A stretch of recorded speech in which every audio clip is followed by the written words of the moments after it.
안녕하세요. 대놓고 기독교 TV의 강미림입니다. 정말 오랜만에 이렇게 찾아뵙게 됐는데요. 이래저래 결혼 준비도 하고 바쁘다 보니까 이제 제가 신경을 많이 못 쓰다가 이대로 안 되겠다 싶어서 사실은 원고도 준비가 안 됐는데 그냥 카메라를 켰어요. 그런 이제 경우를 많이 봤어요. 여러분, 왜 주님을 위해서 시간을 드리고 주님을 위해서 헌신하는 것들이 물질도 마찬가지고 그런 게 왜 아깝게 느껴질까? 왜 힘들까? 왜 예배를 가는 게 힘들까? 우리 어린 학생들 참 그런 고민 많이 하는데, 주님을 위해서 뭔가 헌신하고 그리고 내가 뭔가 손해를 봐야 되고 그런 것들이잖아요. 이런 게 힘들고 버겁게 느껴지는 이유가 뭐냐? 너무 간단한데요. 그 이유는 하나님이 안 보여서 그래요. 하나님이 안 보이고 안 느껴지고 안 들리니까, 존재가 없으니까 힘든 거예요. 여러분, 이 노아가 그 죄악이 관영했던 시절, 하나님께서 노아에게 명령을 해요. 산에 올라가서 배를 지어라. 노아가 100년 동안 올라가서 아멘 하고 배를 지어요. 그렇게 노아가 하나님의 말씀에 막 억지로 한 게 아니라 기쁜 마음으로 순종했던 이유는 뭐냐면은, 그는 하나님과 동행했다 라고 얘기해요.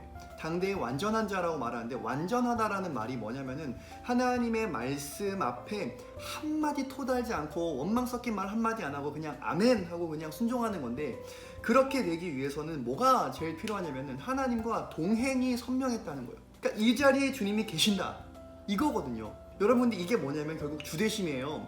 예수님이 나의 주인이시면 주인의 말을 듣고 순종하는 거잖아요. 그러니까 굴복하는 것도 마찬가지죠. 주님의 말씀 앞에 내 생각이 이렇고 내 감정이 이렇고 환경이 이렇지만 하나님의 말씀이라면 내 삶의 절대적인 기준으로 삼고 그냥 굴복하고 아멘 하는 거죠. 이게 안 되는 이유는 동행이 선명하지 않아서 그런 거예요. 이분이 선명하지 않다는 것은 이분이 주인이라는 게 선명하지 않다는 거거든요. 그 순간 내가 주인이니까 내 시간, 내 물질, 이렇게 되는 거예요. 그러니까 결국에는 뭐가 중요하냐? 여러분, 2000년 전에 초대교회 신앙의 본질, 예수 그리스도의 부활입니다. 여러분, 도마가 부활하신 예수님 만나기 전에 내가 절대 안 믿겠다 그랬어요. 그랬던 도마가 부활하신 예수님 만나고 나서 어떻게 돼요? 굴복하죠. 뭐라고 고백하죠? 나의 주님이시오, 나의 하나님, 주인이라는 말을 여기서 도마가 탁 해요.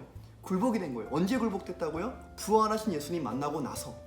여러분, 이 유대인 바울, 그러니까 기독교 신자를 이단이라고 여기고 그들을 싸잡아 죽이는 일에 앞장섰던 그 바울이 어떻게 갑자기 기독교 신자가 돼서 생명을 거냐? 바울이 고린도전서 15장이 말해요. 만삭되지 못한 나 같은 자에게도 부활하신 예수님은 나에게 나타나셨다.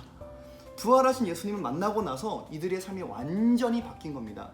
그래서 2000년 전에는요, 초대교회 사도들도 마찬가지고 성도들도 마찬가지고 매일매일 예수 그리스도의 부활을 선포했어요. 왜냐하면 부활은 생명이니까요. 부활이 왜 중요하냐면요, 믿을 만한 증거이기 때문에 그런 거예요. 안 보이잖아요. 여러분, 단순하게 가야 돼요. 왜 안 믿어지는데 어떻게 뭘 해야 돼?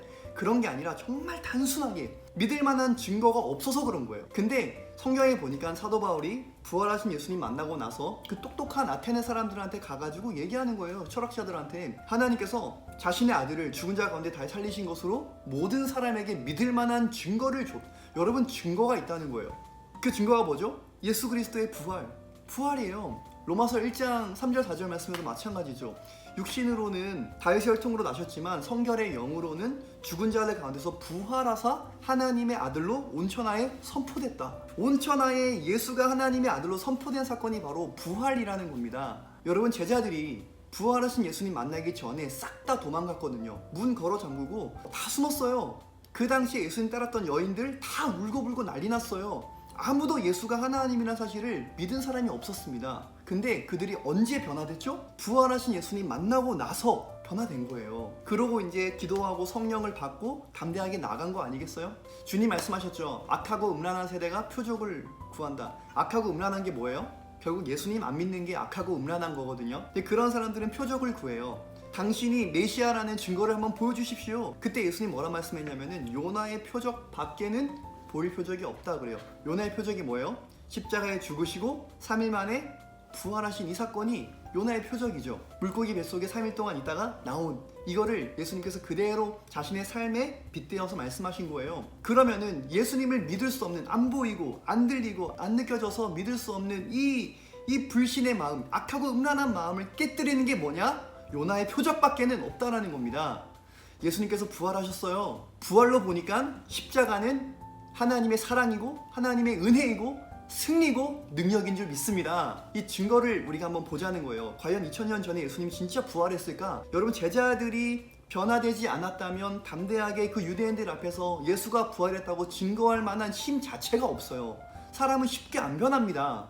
근데 그들이 그렇게 담대하게 전했다는 건 진짜로 부활하신 예수님 만났다는 거 아니겠어요? 그래서 사도행전 2장에 그들이 담대하게 베드로가 이제 증거했죠.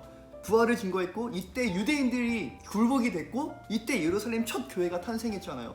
그리고 250년간의 어마어마한 핍박 속에서도 이 부활신앙으로 살아가니까, 천국 소망을 가지고 살아가니까 이들이 목숨 걸고 가는 거예요. 여러분, 그 결과 우리가 오늘날 이렇게 예배할 수 있는 거 아니겠어요? 교회 역사를 거슬러 이렇게 올라가 보면요, 여러분 뭐가 있냐? 꼭대기에는 예수의 부활이 있어요. 여러분, 예수님의 부활이 역사적인 사실이에요. 진짜 2000년 전에 전능자가 왔다 가신 겁니다. 이게 선명하니까 뭐가 생겨요? 내 안에 힘이 생기죠. 왜냐면은 증거가 확실하니까 내 느낌 감정 상관없이 내가 지금 하기 싫어도 증거를 딱 붙드는 순간, 아, 예수가 부활했지, 이게 되는 순간 믿을 만한 증거, 이 증거는 믿음을 유발시키잖아요. 성령이 역사하는 줄 믿습니다. 믿음이 생겨버리니까 내 안에 힘이 나고 그 힘으로 아주 기쁜 마음으로 하나님 말씀에 순종하는 겁니다. 여러분, 이게 복음이에요. 복음은 어려운 게 아니에요. 신앙생활 하는데 뭔가 어렵다, 버겁다, 힘들다, 여러분 지금 복음을 못 노리고 있는 겁니다. 복음은 기쁜 소식이잖아요. 예수님 뭐라 그래요? 수고하고 무거운 짐진 자들아 내게로 와라. 내가 너희를 쉬게 하겠다. 내 짐은 쉽고 가볍다. 쉽고 가볍다. 아멘입니까? 쉽고 가벼운 게 여러분 이게 복음이에요. 이 신앙생활이 여러분 어려운 게 아니라 내가 막 죽고 참고 인내하고 하는 게 어려운 게 아니라 이분과 동행이 선명하면 모든 게 쉬운 줄 믿습니다. 여러분 꼭 기억하세요. 부활하신 예수님은 지금 이 순간에도 저와 여러분과 함께 하십니다. 감사합니다.